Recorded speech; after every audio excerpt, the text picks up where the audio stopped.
lugares marcados por los recuerdos. 200 años de independencia presentes en los viajes a la memoria.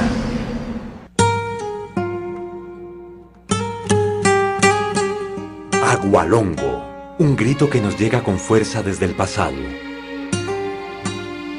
Agualongo es nombre de héroe y de traidor. Agualongo, el indígena del sur que se rebeló contra el general Bolívar y murió fusilado.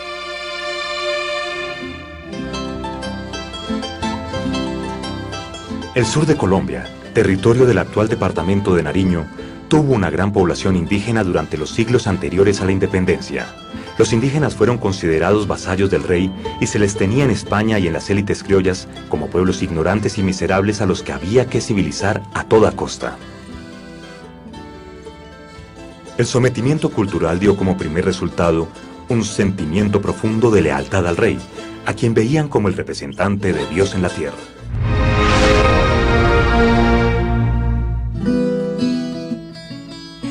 Eduardo Delgado es un escritor pastuso que desde hace muchos años vive en Cali. Allí ha escrito sobre su región, sobre la manera como los habitantes del sur de Colombia han luchado por sus propias convicciones. Eduardo quiere saber más acerca de Agustín Agualongo. Ahora se alista para un viaje hacia la memoria, en el que espera encontrarse con la imagen que sobrevive de Agualongo. Para Eduardo, volver a Pasto con la idea de reconstruir las huellas de Agualongo será como correr lentamente un velo que cubre un escenario paralizado en el tiempo. Un ritual que lo llevará a rastrear el acta de nacimiento y ver ese nombre escrito al lado de cientos de pastuzos de su época.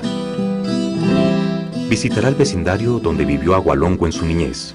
Conversará con un exdirigente del M-19 al lado de los restos del mítico personaje, y su contacto con la gente de la región lo llevará a descubrir un secreto importante en la vida de esta leyenda.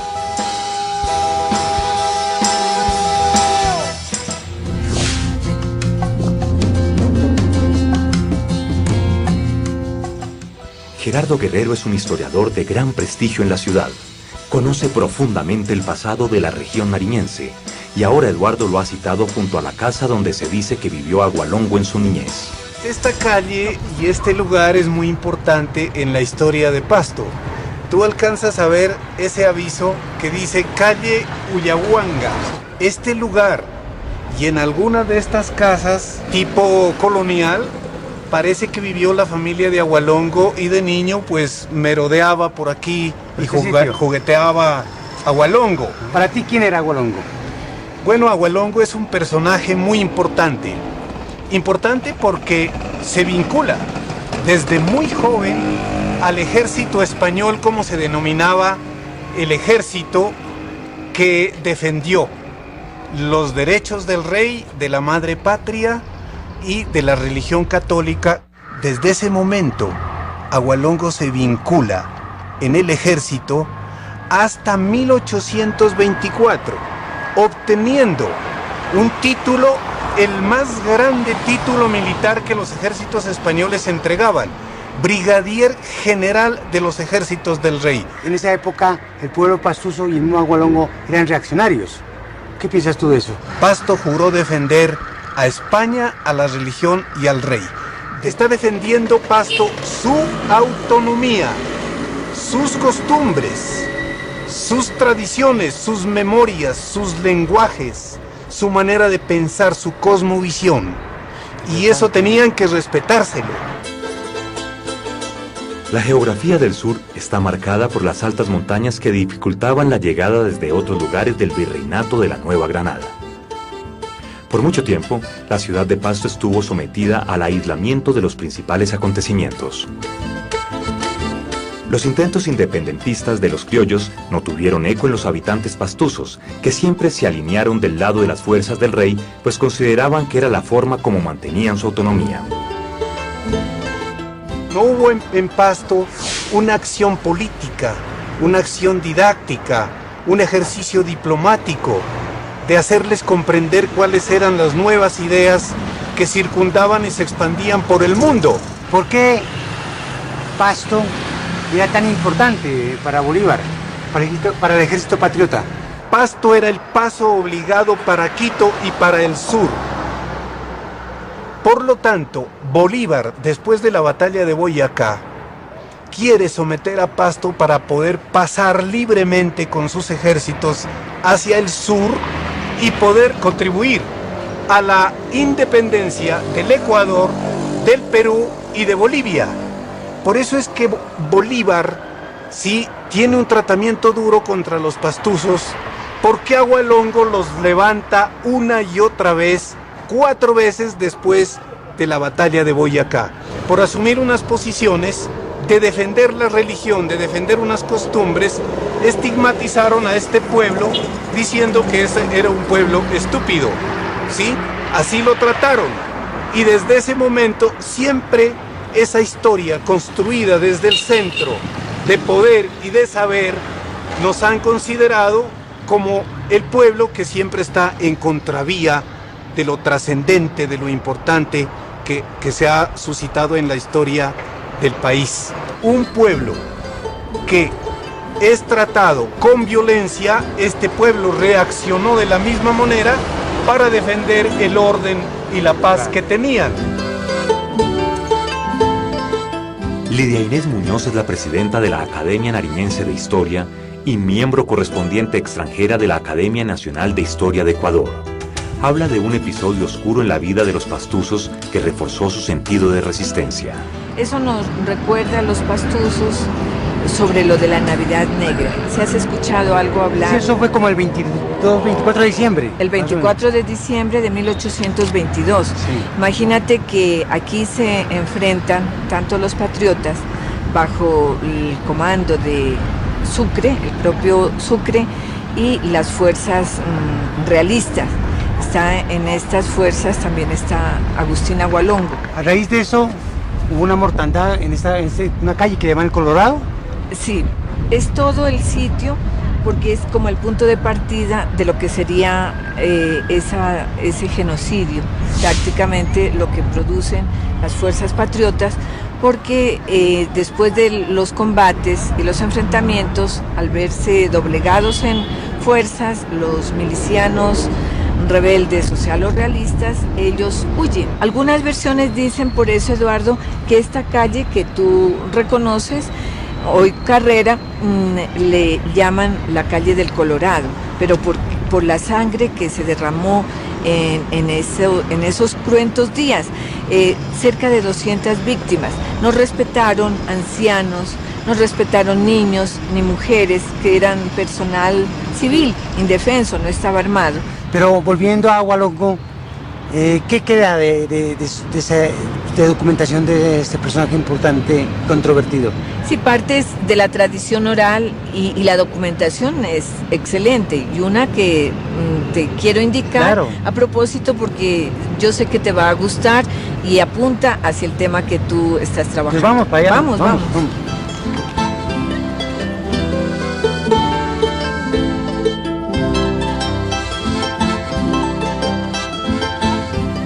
¿Dónde estamos?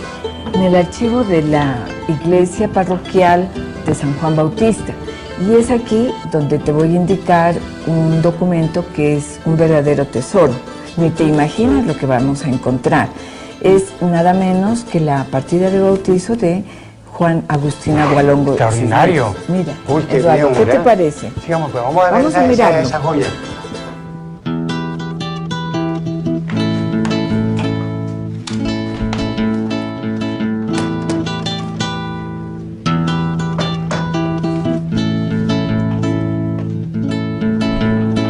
Vamos a mirar.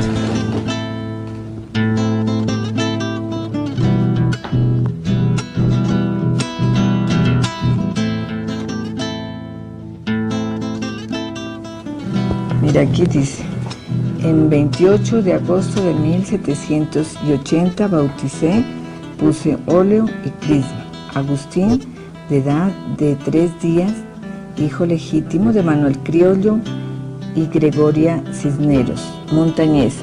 Desde este texto es que desvirtúa esas otras teorías que hay que él nació en otra parte. Sí, porque dice es de 3 días de nacido, o sea, dice, identifica su fecha precisamente de nacimiento y es 1780, víspera del movimiento comunero, que se va a convertir en el antecedente de toda la revolución independentista.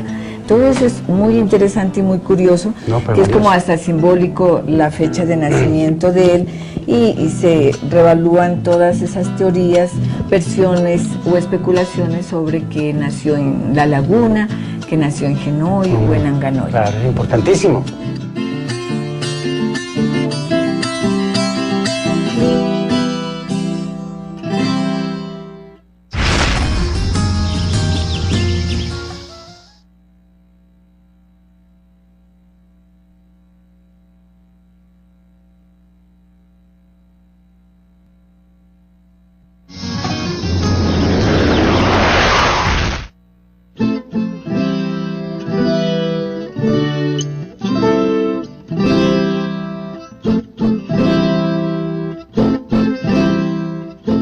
Antonio Navarro Wolf ha sido protagonista de la vida de Colombia en los últimos 30 años. Su vinculación a la guerrilla del M-19 en los 70 y su posterior reinserción a la sociedad ha sido un exitoso ejemplo de cómo hallar caminos para la convivencia en nuestro país. Hoy es gobernador del departamento de Nariño y habla de su propia visión de Agustín Agualongo. Porque creo que es un personaje que al haberse opuesto a la independencia está un poco borrado de la historia de Colombia, pero merece, por supuesto, recuperar el sitial de lo que representó en ese periodo en la historia nacional y en la historia regional. Por eso creo que hay que ser agualondista, para bien, para defender lo propio, para defender lo que fue nuestra forma de ser y para reivindicar la historia y escribirla correctamente. Dicen que la historia la escriben los vencedores, y como Agualongo perdió, pues entonces lo han borrado. Para unos, Agualongo es un traidor, para otros es un héroe. ¿Usted cómo ve esa propuesta del país y de nuestra generación pastusa sobre Agualongo? Bueno, la verdad es que ese es el debate de lo que fue la independencia para Pasto. Aquí derrotamos a Bolívar, y cada vez que Bolívar tenía que pasar por Pasto trataba de no pasar. Prefería irse a Buenaventura, ir hasta Guayaquil y subir, para no pasar por este sur. Este sur estaba en contra de la independencia, yo pienso que por razones muy propias. Era mejor tener el poder lejos, en España, donde no era capaz de apretar mucho aquí, daba mucho espacio y mucha autonomía, a tenerlo en Popayán. Entonces yo pienso que era un sentimiento de la región, defender su autonomía, defender su manera de ser, defender su cultura. Por lo tanto, pues defender a Agualongo no es ser traidor de la independencia, es reivindicar la historia. Es reivindicar la historia, escribirla tal como fue. Finalmente, pues bueno, la independencia se dio, Agualongo terminó fusilado en Popayán, pero creo que la historia no la vamos a poder entender bien si no miramos las complejidades de cómo se dieron las cosas en ese proceso histórico. Yo no creo que de ninguna manera Pasto haya sido una ciudad traidora, como muchas veces se dijo en cartas de los libertadores. Pero esa estigmatización del país frente a Pasto, a los pastusos, esa burla, toda esta complejidad, ¿cómo la mira usted hoy en día? Sí, yo creo que eso es inevitable, ¿no? Eso es parte de ser como somos. El aislamiento ha sido un gran problema de esta región. El aislamiento, la mirada un poco despectiva aliada a ese aislamiento, pero pues creo que ese es el mundo en que vivimos. Eso no es para ponerse uno a quejarse, ni mucho menos, esa es la realidad. Pero yo creo que tenemos que reivindicar lo que somos, estar orgullosos de comer cuy y de vivir aquí. Y eso es nuestra fortaleza. Me di cuenta cuando usted estuvo de alcalde que tuvo la intención de cambiar la escultura de Nariño por la de Agualongo. Sí, la historia es muy particular. Nariño vino a derrotar a los pastusos, pero las circunstancias se dieron al revés. Entonces yo decía, pero ¿cómo así? Nosotros podemos a un invasor y lo nombramos, le damos el nombre de ese invasor a nuestro departamento, con toda la importancia de Nariño en la historia de Colombia, con todo lo que fue él como precursor de la independencia. Para Nariño fue un invasor.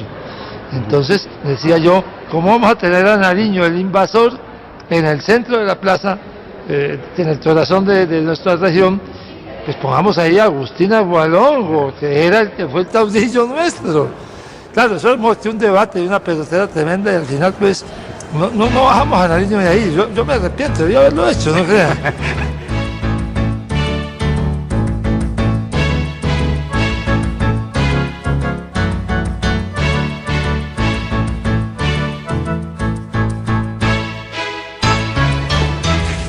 Doctor Navarro, una pregunta que me parece interesante.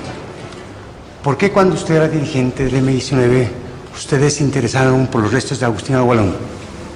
Bueno, primero por la historia que ya hemos aquí relatado, porque fue fusilado en Popayán y estaba en Popayán. Los huesos de Agualongo estaban en la iglesia de San Francisco, en Popayán, y nosotros consideramos que pues que valía la pena traerlos a Pasto. Hicimos un primer intento de traerlos a Pasto. Yo estuve en Popayán haciendo, digamos, como... Las gestiones. No las gestiones, pues eso era un poco, pues, estábamos... No, íbamos a traernos la era por las malas. Ajá. Pues por las malas no, íbamos a sacarlos de la iglesia y a traerlos aquí como una acción del M-19. Y resulta que en el momento en que íbamos a ir a la iglesia, vino el terremoto de Popayán de un Jueves Santo. Yo me estaba amarrando los zapatos para salir hacia la iglesia cuando empezó el terremoto. Claro, decimos, bueno, si ya estamos en un terremoto, pues más fácil, en el desorden nos llevamos esos huesos más rápido. Pero cuando llegamos hasta la iglesia, pues la misma iglesia se había derrumbado un pedazo grande. Y como estaban en un sótano, estaban en una zona, digamos, debajo del piso de la iglesia, pues no pudimos llegar hasta allá porque finalmente se había derrumbado, digamos, el acceso. Después, los huesos los trajeron hacia Pasto. Finalmente nos los llevamos desde aquí. Estuvieron los huesos de Agualongo primero en el Soberado, en el Zarzo de una taza campesina. Cuando fuimos a recogerlos de ahí nos dijeron que no, que desde que los huesos estaban ahí, las cosechas estaban mejores, las vacas parían con más frecuencia, que había fertilidad y que le estaba yendo bien a los dueños de la casa, en su finca. En Santo Domingo, que fue donde hicimos las negociaciones de paz, los tuvimos ahí un tiempo, por cierto, los pusimos debajo de una cama. Y encima de esa cama, pues yo no sé cuántos hijos se habrán concebido, realmente, la verdad es esa. Sí. O sea, la fertilidad está con Agualongo de alguna manera. Yo no sé, es una cosa que comprobamos en ese periodo, sí, curioso. Y luego, cuando se firmó, se hizo el acuerdo de paz, Carlos Pizarro dijo, yo voy a entregar mi pistola en un acto simbólico. Yo dije, yo voy a entregar los huesos de Agualongo. Y desde eso están otra vez los huesos de Agualongo, aquí en la iglesia de San Juan. Doctor Navarro, Mucho gusto. ha sido un gusto, ¿no? Bueno. Y estar con usted aquí al lado de los restos de este gran líder. Una cajita de madera, así, eso fue lo que nos llevamos nosotros. El grupo Bambarabanda está conformado por músicos pastusos que investigan las raíces folclóricas andinas y del sur del país. Son jóvenes que han conocido sus tradiciones y hacen una elaboración artística de su historia. El tema Agualongo y los Obligaditos es una muestra de cómo recogen a su manera los hechos que se conservan en la memoria de la región. ¿Cómo percibe la juventud pastusa a Agualongo? Una de las cosas que nosotros pues trabajamos con la Bámbara de alguna forma es rescatar ese nombre, ¿no? Que ese nombre no se quede en el olvido, que no se quede en el olvido todas las cosas que sucedieron, no con el ánimo de pelear con nadie, sino de que pues poderle uno contar a los niños la historia como sucedió, para que uno sepa cómo afrontar la vida y en un futuro pues no muy lejano, ¿no? Bueno, está bien, pero cuando hacen la tocata, ¿cómo perciben la respuesta de la juventud de afuera hacia ustedes y hacia Agualongo? Siempre como que el mensaje de alguna manera es como bien recibido, ¿no? Y la gente a veces pregunta, ¿y esa canción que Agualongo y los Obligaditos, por qué, no? Entonces nosotros decimos, Agualongo es una historia regional, ¿no es cierto? Es una historia que sucedió aquí en nuestra región. Agualongo defendió una causa regional. Los Obligaditos somos nosotros, que fuimos obligados a pertenecer a una región a la cual no queríamos pertenecer, a una Colombia que no queríamos pertenecer. De todas maneras, como dije anteriormente, o sea, esa parte de la historia no se contó y nosotros aprovechamos la música para contarla. Yo creo que ustedes han percibido que el país ha estigmatizado a Pasto, a nuestra sociedad, por muchos años. ¿Cómo perciben ustedes ese rechazo? Ese señalamiento de Bolívar, desde allá viene ese estigma hacia los pastusos, ¿no? Desde el señalamiento de Bolívar hacia nosotros. Eso con el tiempo, o sea, fue cambiando, ¿no? De alguna manera se fue enriqueciendo con esto del humor pastuso. Y de alguna manera los pastuzos culturalmente lo hemos aprovechado a favor. Y es bien chévere porque la gente lo acepta con humor y entonces a veces se quedan bloqueados. Dicen, no era lo que esperábamos de esta gente, no era lo que esperábamos del pastuso, ¿no? Entonces agradecemos en el fondo ese estigma también, ¿no? Guerreros de Saré, Santander, Bolívar, Santana, héroes de la patria. Lucharon, guerreros, los buenos ganaron, y libres honores huyeron. Y después por eso prejuicios ganaron, ligeros quedaron, y cuenta que quedaron. El Carnaval de Blancos y Negros, que se realiza anualmente en Pasto por el mes de enero, es una de las más importantes fiestas populares del mundo. Son famosas las comparsas que preparan los habitantes de la ciudad durante todo el año. Carrozas hechas por artesanos que han heredado ese oficio desde varias generaciones atrás. El maestro Ordóñez es un artista especializado en las imágenes del carnaval. Maestro Ordóñez, ¿Qué hubo, viejo Eduardo? ¿Cómo ha estado? gusto saludarlo. ¿Qué más de bueno? A ver, a los años que se deje ver por estas tierras. Claro, quería visitarte porque me comentaron que estabas haciendo una carroza sobre la independencia. Sí, o sea, precisamente ahora que se cumplen los 200 años de la independencia, nos surgió la idea de hacer una carroza acerca de la posición que asumió Pasto en esa época.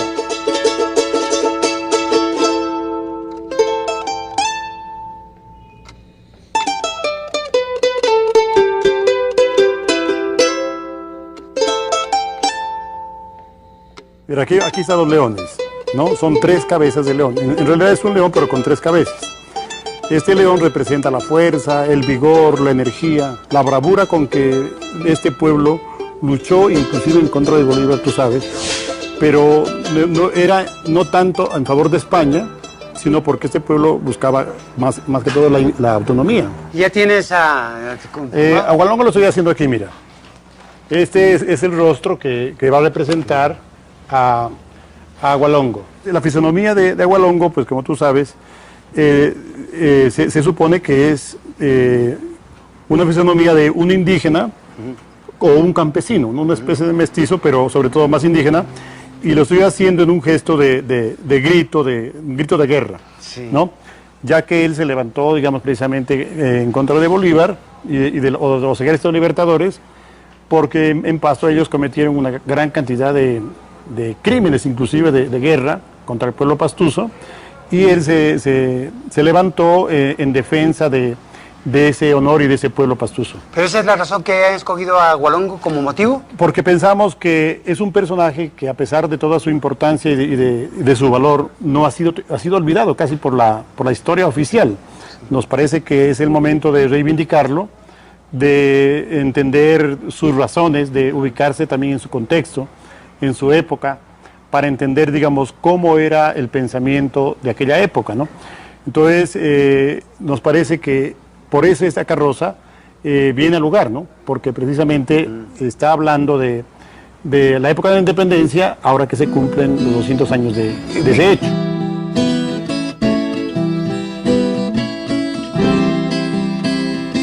Agualongo encarna perfectamente el espíritu del pueblo pastuso, que siempre ha sido rebelde, que siempre ha sido con unas ideas diferentes, inclusive hasta contrarias. Fíjate, por ejemplo, que toda esa leyenda negra que se le ha creado al pastuso de que es bobo, de que es tonto, ¿sí?, surge de aquella época, cuando Bolívar y todos los libertadores no entendían, pues, ¿no?, por qué Pasto luchaba contra ellos, ¿sí?, y de ahí dicen que somos tontos, que somos bobos, porque supuestamente estábamos peleando en contra de las ideas independentistas, pero la realidad es que Pasto lo que buscaba era una autonomía, pensando en hacer un país al estilo de Esparta o Atenas, esas ciudades-estado. Hola, para mí una carroza es una obra de arte. Ajá. Y considero que este motivo va a llamar mucho la atención. ¿Cómo crees que perciba el público este evento que ustedes llevan a carnavales? Claro, el tratamiento del tema histórico, pues en el carnaval es bastante complejo, ¿sí?, precisamente porque requiere, pues, algunos acercamientos mínimos, ¿no?, al conocimiento de la historia, pero nos parece que el carnaval en este caso también tiene que empezar a dar unos pasos en ese sentido, a clarificar nuestra historia, a conocer nuestro pasado, y el arte tiene la obligación, ¿no es cierto?, de plasmar y de llevarle al pueblo mensajes que valoren su autoestima, ¿sí? Que la gente se dé cuenta que en el pasado fuimos un gran pueblo y que debemos volver a serlo. Yo creo que esto va a servir mucho para abrir una puerta a la discusión sobre Agualongo y la independencia.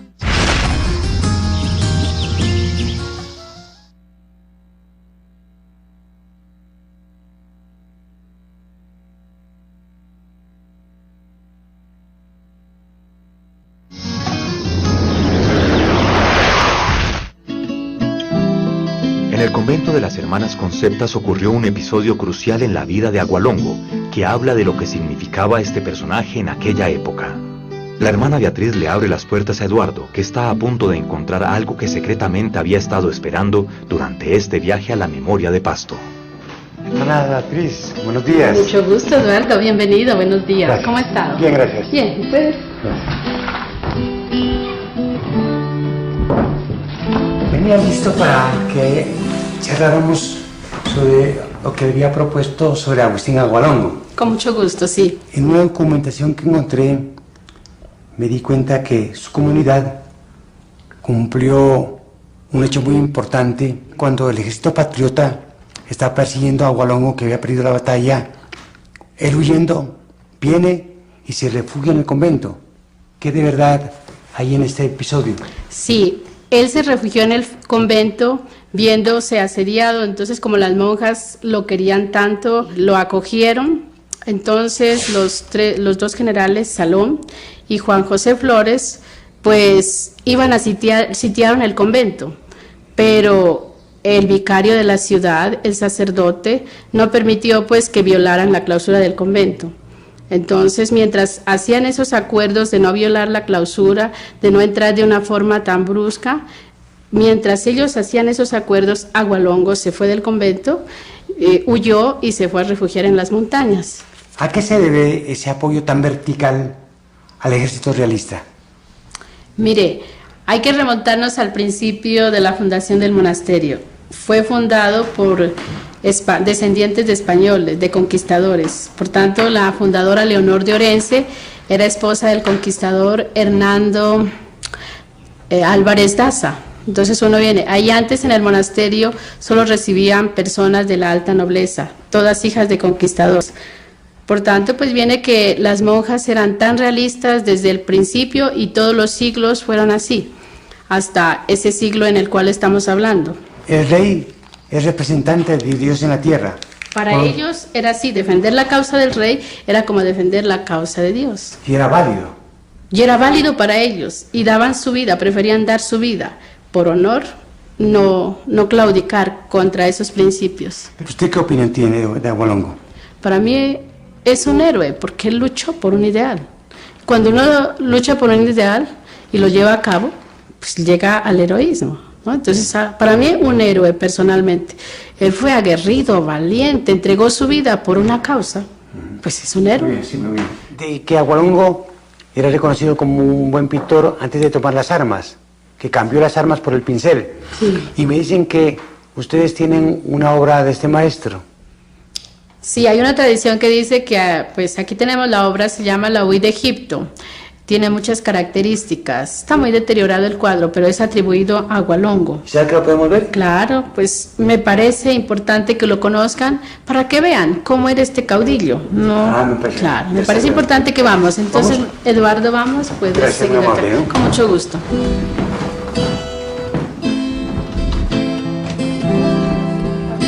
Mire este cuadro para que contemple y vea todos los detalles de La Huida de Egipto. Atribuido a Agualongo es, mire usted todo. Ustedes en su cámara. Mire. Le cuento que, hermana Beatriz, esto que usted me está mostrando es bien interesante que se dé a conocer.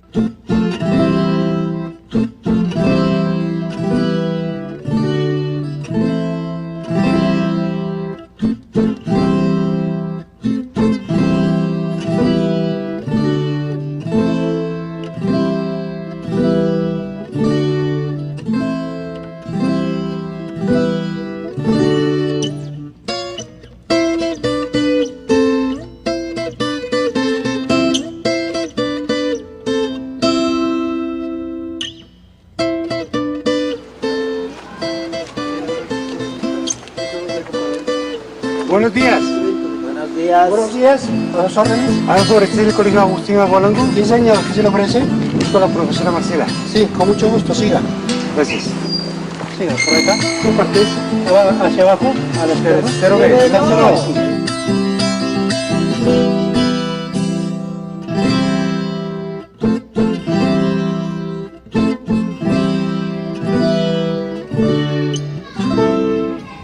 Agustín Agualongo fue una persona muy importante para nosotros, los pastuzos, sí, que luchó por nuestro pueblo. Y hoy tenemos un invitado muy especial, el señor Eduardo Delgado. Buenos días, niños, ¿cómo están? Bien. Vamos a jugar ahora en la clase sobre la historia de Colombia.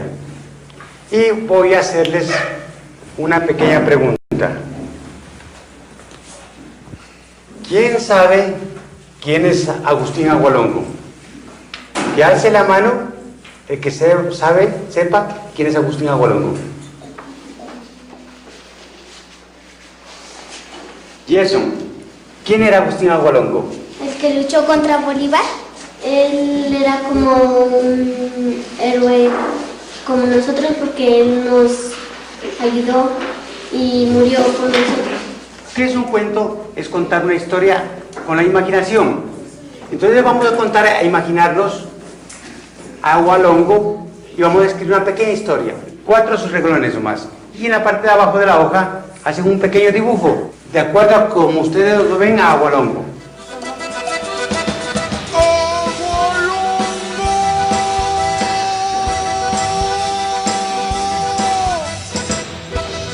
Lo van a mostrar y lo vamos a leer en grupo. Agustín Agualongo jugaba con los pajaritos en las mañanas, no jugaba solo con los pajaritos, sino jugaba con el perrito llamado Toby, le contó Toby a Agustín. Le dijo que tenga cuidado con el lobo y apareció el lobo y se la iba a comer. Cuando un señor la defendió, el señor le dijo, ¿cómo te llamas? Me llamo Caperucita. Y ¿usted cómo se llama? Me llamo Agustín Agualongo. ¿Y qué hace usted por aquí? Y fue con sus amigos a luchar por la patria. Muy bien, muy bien. Agustín salió a Pasto y se encontró con unos amigos. Agustín dijo a competir contra Simón Bolívar. Marcela, ¿cómo se llama esta vereda y por qué le pusieron a este colegio Agustín Agualongo? Agustín Agualongo es un fiel representante de lo que es la raza pastusa. Él luchó por sus ideales, bien o mal, para algunas personas bien, para otras personas puede que no. Sí, el hecho de que Agualongo haya luchado a favor de los españoles, y no era tanto a favor de los españoles, luchó fue a favor de la gente de Pasto, que realmente en ese tiempo estaba olvidada, sí, y digámoslo de esta manera maltratada. ¿Y los niños reciben clases sobre Agualongo? Pues prácticamente estamos empezando, sí, a formar en ellos el conocimiento de Agualongo.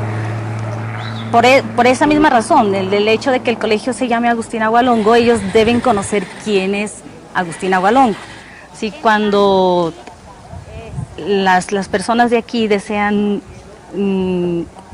algo, ¿sí? Son emprendedoras, son luchadoras, dan todo lo que tienen, ¿sí? por conseguir ese objetivo, que valoren lo que él hizo y que ellos tengan también su perspectiva de las actividades que él hacía, de las actitudes que él tuvo, y que ellos analicen y que ellos deduzcan qué es lo bueno, qué es lo malo, y lo importante pues que lo conozcan. ¿Consideras que las nuevas generaciones de jóvenes tengan una conciencia sobre Agustín Agualongo? Bueno, yo creo que en este momento podríamos decir que muy poco, sobre todo los adolescentes, ¿no? Pero si nosotros empezamos con los niños pequeños a darles a conocer la historia de Agustín Agualongo, pues ellos iban a tener conciencia de quién es él. Te agradezco mucho, ¿no? Tu atención y tus palabras. A ustedes les agradezco también por haber venido.